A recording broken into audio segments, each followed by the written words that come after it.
Hello friends, how are you? I hope you all are good. आज की जो हमारी क्लास है वो है हमारी पीआरटी एचटेट स्पेशल, जिसमें हम डिस्कस करेंगे ध्वनि तरंगे, जो काफ़ी इंपॉर्टेंट टॉपिक है। यहाँ से गाइज काफ़ी क्वेश्चन पुट किया जाता है। जहाँ हमारी साइंस आती है, ईवीएस आती है, तो वहाँ पे ये काफ़ी इंपॉर्टेंस रखता है ये टॉपिक।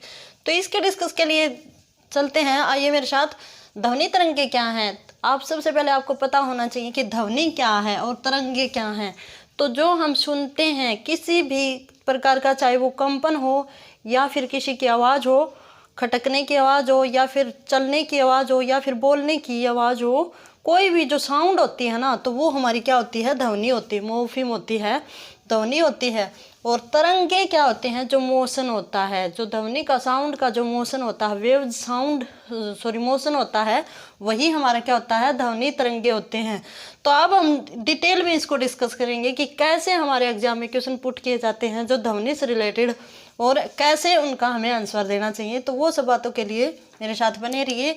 यहाँ हम देखते हैं कि ध्वनि तरंगे होते हैं, यांत्रिक तरंगे भी होती हैं। यांत्रिक का मतलब क्या होता है? जो मशीनी तरंगे होते हैं, जो चुंबकीय तरंगे होते हैं। तो जो हम सुनते हैं ना, उसको हम बोलते हैं यांत्रिक तरंगे।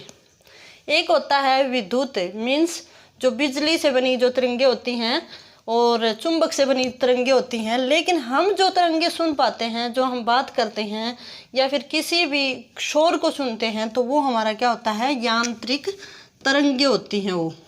और यांत्रिक तरंगे होती हैं टू टाइप्स की होती हैं गाइज। जो पहली जो तरंगे हैं वो तो होती हैं अनुदैर्घ्य तरंग। कौन सी होती हैं? अनुदैर्घ्य, ये शायद ऐसे लिखा जाता है, अनुदैर्घ्य तरंगे। अनुदैर्घ्य तरंगे, ये तो पहली टाइप की। दूसरी जो होती हैं वो होती हैं अनुप्रस्थ तरंगे। अनुप्रस्थ तरंगे, जो अनुप्रस्थ तरंगे होती हैं वो तो चलती हैं गाइज, किसी भी दिशा में जा सकती हैं। लेकिन जो अनुदैर्घ्य तरंगे होती हैं, अनुदैर्घ्य तरंगे होती हैं वो सीधी दिशा में, मीन्स हॉरिजॉन्टल दिशा में, लॉन्गिट्यूड चलती हैं, सीधी अवस्था में चलती हैं, सीधी चाल में चलती हैं। सीधी जो डायरेक्शन होती है वो कैसी होती है? इनकी सीधी होती है। तो हम जो सुन पाते हैं ना गाइज, वो हमारी क्या होती है? अनुदैर्घ्य तरंग। जो हम जो ध्वनि सुनते हैं, हमारी जो ध्वनि तरंगे हैं वो हम सुनते हैं, वो कौन सी होती हैं? ध्वनि तरंगे होती हैं, जिनकी आवृत्ति को हम सुन सकते हैं। तो यहाँ हम बात करते हैं जो अनुदैर्घ्य तरंगे होती हैं वो कितने टाइप्स की होती हैं गाइज। तो अनुदैर्घ्य तरंगे होती हैं 3 टाइप्स की। एक तो होती है सर्वे, ये होती हैं आवर्ती। आवर्ती को हम क्या बोलते हैं? आवर्ती हर्ट्ज हम बोलते हैं ना, हर्ट्ज। कि इतने आपने सुना भी होगा कि जैसे जो रेडियो एफएम वगैरह होता है उस पर भी बोलते हैं कि इतने हर्ट्ज पे ये जो बात हो रही है, या फिर जो आप तक जो समाचार न्यूज़ गाने सुनाए जा रहे हैं वो इतने हर्ट्ज पे सुनाए जा रहे हैं। तो ये गाइस जो आवृत्ति होती है ना, उसके आधार पे जो तरंगे होते हैं ध्वनि, उनको हम कितने भागों में बांटते हैं? 3 भागों में बांटते हैं गाइस। और ये किसके टाइप्स हैं?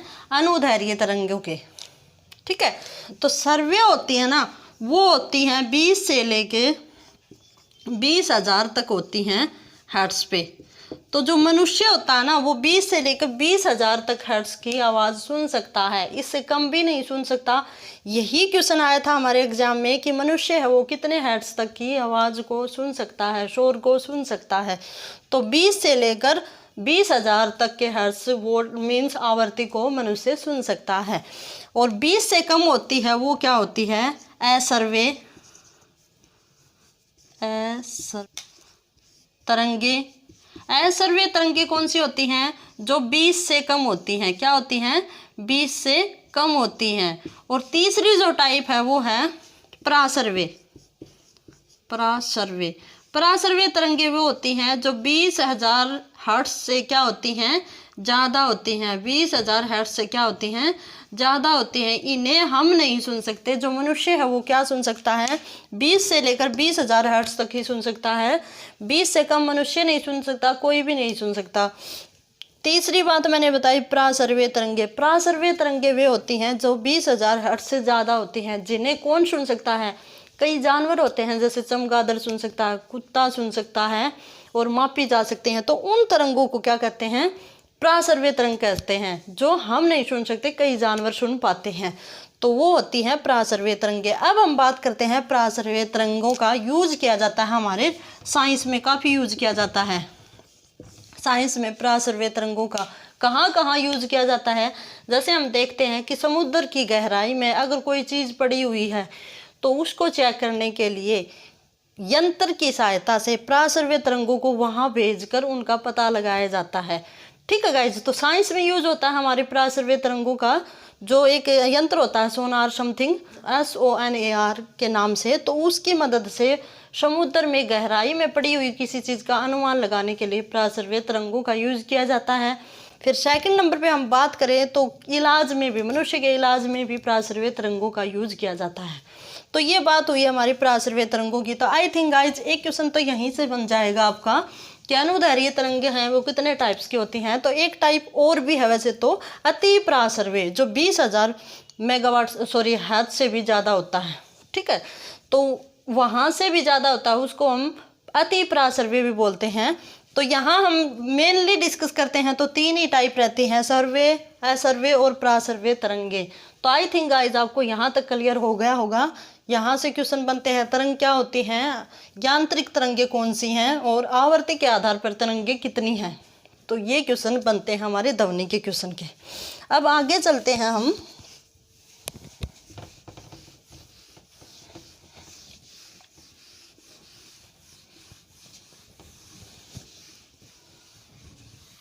ध्वनि की चाल करेंगे। ध्वनि की चाल, जो ध्वनि की चाल है वो किस में मापी जाती है, मीटर सेंटीमीटर इन्हीं में मापी जाती है ध्वनि की चाल। तो यहाँ हम बात करते हैं कि प्रकाश की चाल ज़्यादा होती है या फिर ध्वनि की चाल ज़्यादा होती है। ये क्वेश्चन पुट कर दिया जाता है कि प्रकाश को कितने टाइम में लगता है पृथ्वी तक पहुँचने में, या फिर बात करें कि प्रकाश की गति ज़्यादा होती है या फिर ध्वनि की गति ज़्यादा होती है। तो इसमें प्रकाश की जो गति होती है वो ज़्यादा होती है गाइज, ये बात ध्यान रखना। जैसे एक एग्जांपल हम देखते हैं कि जैसे तूफान, बिजली जब कड़कती है हमारे, जैसे बरसात होती है, बरसात के मौसम में, तो आप देखते हो कि पहले बिजली का फोकस लगता है, फिर उसके बाद ध्वनि आती है। हम देखते हैं ना, गरजते हैं जब बादल, बिजली गरजती है तो पहले फ्लैश लगता है लाइट का, और उसके कुछ सेकंड बाद क्या होती है, हमारी ध्वनि का शोर सुनाई देता है, हमें ध्वनि सुनाई देती है बिजली गिरने की। तो ये गाइज हमें इस बात का ध्यान होना चाहिए कि ध्वनि की चाल है वो प्रकाश की चाल से कम होती है। प्रकाश की जो चाल होती है वो समथिंग 3 लाख पर सेकंड होती है, और जो ध्वनि की चाल होती है वो कितनी होती है, ध्वनि की चाल वायु में बात कर रही हूँ मैं, वायु में ध्वनि की चाल कितनी होती है, 332 मीटर पर सेकंड होती है गाइज, पर सेकंड। तो ये बात याद रखना, क्वेश्चन कई बार पुट कर दिया जाता है कि ध्वनि की वायु में चाल कितनी होती है, तो 332 मीटर प्रति सेकंड होता है। प्रकाश की होती है 3 लाख मीटर प्रति सेकंड होती है गाइज। अब हम बात करें कि ध्वनि की चाल सबसे ज़्यादा किस में होती है। तो जो ध्वनि की चाल अगर हम बात करें तो जो नमी वाला जब मौसम होता है, नमी का जब मौसम होता है तो उसमें ध्वनि की चाल ज़्यादा होती है कंपेरिजन ऑफ शुष्क मौसम में। कि जो ड्राई मौसम होता है, ड्राई सीजन होता है, दिन का जो मौसम होता है, दिन का जो टाइम होता है, उससे ज़्यादा ध्वनि हमें कब सुनाई देती है, रात के मौसम में सुनाई देती है। या फिर हम कहें नमी, बारिश के समय में हमें ध्वनि का कंपन बढ़ जाता है तो हमें ध्वनि काफ़ी देर तक सुनाई देती है और काफ़ी दूर तक सुनाई देती है। तो कब देती है, नमी वाले मौसम में, रात के समय हमें जो ध्वनि है वो ज़्यादा देर तक और ज़्यादा तेज सुनाई देती है। उसके कंपैरिजन में दिन में और शुष्क मौसम में ध्वनि है वो कम सुनाई देती है। तो जो ध्वनि की तीव्रता है, ध्वनि की जो तीव्रता है, ध्वनि की जो तीव्रता है, गति की तीव्रता, वो किस में मापी जाती है, डेसीबल में मापी जाती है। किस में मापी जाती है, ध्वनि की तीव्रता का मात्रक क्या होता है, डेसीबल होता है। ध्वनि का मात्रक क्या होता है, डेसीबल होता है। तो गाइज ये इंपॉर्टेंट क्वेश्चन रहते हैं। अब गाइज कुछ बात करें हम, जैसे ध्वनि का परावर्तन कब होता है, ध्वनि का परावर्तन कब होता है। तो जब ध्वनि है उसका परावर्तन कब होगा, जब ध्वनि, मान लो ध्वनि सुनाई दे रही है और आगे उसके कुछ सामने आ जाता है तो ध्वनि वापस टकरा के जाएगी। जैसे हम बोलते हैं, कुएं में बोलते हैं, तो कुएं में, जैसे हम छोटे बचपन में बोलते भी थे, कुएं में जब हम आवाज़ देते थे कि आ ऊ कुछ भी, तो कुछ देर के बाद ध्वनि है वो वापस आती थी। तो ये होता है ध्वनि का प्रावर्तन। ध्वनि का क्या होता है? ये प्रावर्तन होता है ध्वनि का। ध्वनि का अपवर्तन क्या होता है? ध्वनि का अपवर्तन वो होता है जब ध्वनि होती है वो जैसे गर्म मौसम ठंडी हवा से, जैसे हम एक एग्जांपल ले कि ठंडी हवा से गर्म हवा में जाती है ना, तो वो अपनी जो उसकी जो दिशा होती है, डायरेक्शन होती है, उसको वो चेंज कर लेती है। या फिर गर्म से ठंडी की ओर आती है तो वो अपनी दिशा को जो बदल लेती है, अपना जो डायरेक्शन चेंज कर लेता है, तो उसी को हम क्या बोलते हैं?